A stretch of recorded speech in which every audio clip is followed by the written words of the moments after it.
What's going on, Star Wars fans? My name is Jon Solo, and today I'm going to be answering a question that everyone has been asking since The Force Awakens was released. Why was Captain Phasma so lame? I talked a little bit about this in my most recent episode of Star Wars Universe 101, which I uploaded last week, so if you've seen that video, then you probably know where I'm heading with this. If you haven't, I've got a link to it in the description down below. Just about every Star Wars fan was extremely disappointed with Captain Phasma's role in The Force Awakens, myself included. The Captain was a milestone character for Star Wars. This was the first time in any of the films that there was going to be a leading female villain. And it's not like there were many female villains anyway outside of this thing. What is wrong with your face? Despite her inclusion being a huge deal, Phasma really didn't do anything to serve the story at all. Honestly, if she wasn't included, not a whole lot would have been different. Don't get me wrong, I'm glad she was included, and I'm not trying to insult Gwendoline Christy's performance at all. I think she's an awesome actress who did a more than acceptable job despite not being given much to work with. However, in my research for last week's video, I did stumble upon some information that got the gears in my head to spin. Apparently, when Captain Phasma was created,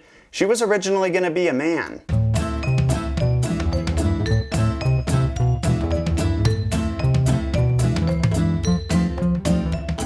Now this theory is going to require some background information, so buckle up. This information comes straight from a man named Lawrence Kasdan, who was one of the leading writers alongside J.J. Abrams for The Force Awakens. Allegedly, he told Vulture.com writer Kyle Buchanan that less than 3 weeks before beginning principal photography for The Force Awakens, they were still putting out casting calls for roles. This isn't due to lack of preparation, by the way, it's actually because they had to throw out the original script that was written by a writer that came before Kasdan and had to start a new one from scratch. Around this time is when they had the actors that were already hired meet in London for a table read. This is when a picture that you probably recognize was posted online. Now initially, people were really excited that progress was being made on the movie and that actors like John Boyega and Oscar Isaac were at the table read. But then there were some folks who were upset that only one new actress, Daisy Ridley, had been added to the cast. One article on io9.com was able to stir up some controversy, a particularly whiny piece titled, "Hey Star Wars, where the hell are the women?" You can probably guess what the article was about. I don't want to be misconstrued here, so I'm going to say right now that the number of men and women in Star Wars films has never been of any concern to me. Could there have been more women in the first 6 episodes? Absolutely. Do I think there needed to be?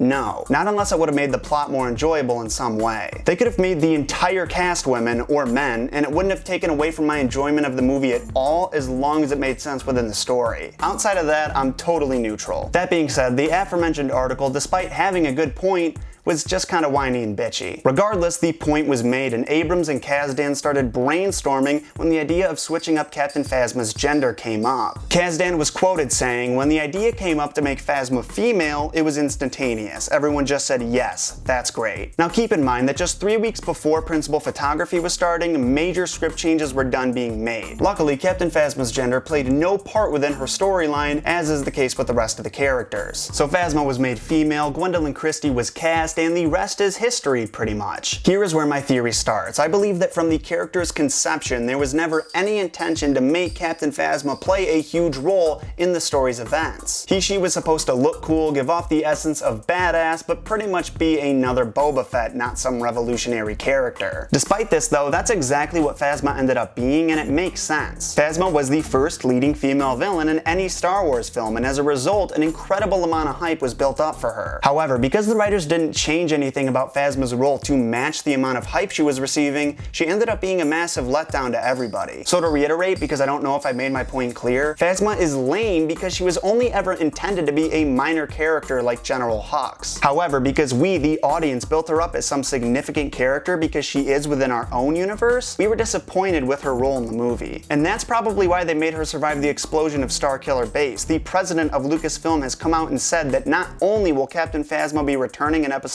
8, she'll be coming back with a much bigger role. So to those of you who are disappointed with Phasma's role in The Force Awakens, worry no more, you'll be receiving exactly what you want come 2017. If you want more Phasma ASAP and can't wait that long, make sure you go check out my most recent episode of Star Wars Universe 101. Or if you just want more Star Wars in general, I have a link to a big old playlist in the description down below. Of course, don't forget to rate, comment, and subscribe for weekly Star Wars videos, and share this video with any Star Wars fans that you know. I've got the links to my social social media accounts in the description down below. Go give those a like or follow. And of course, thank you so much for watching. In case you forgot, my name is Jon Solo, and I'll see you soon.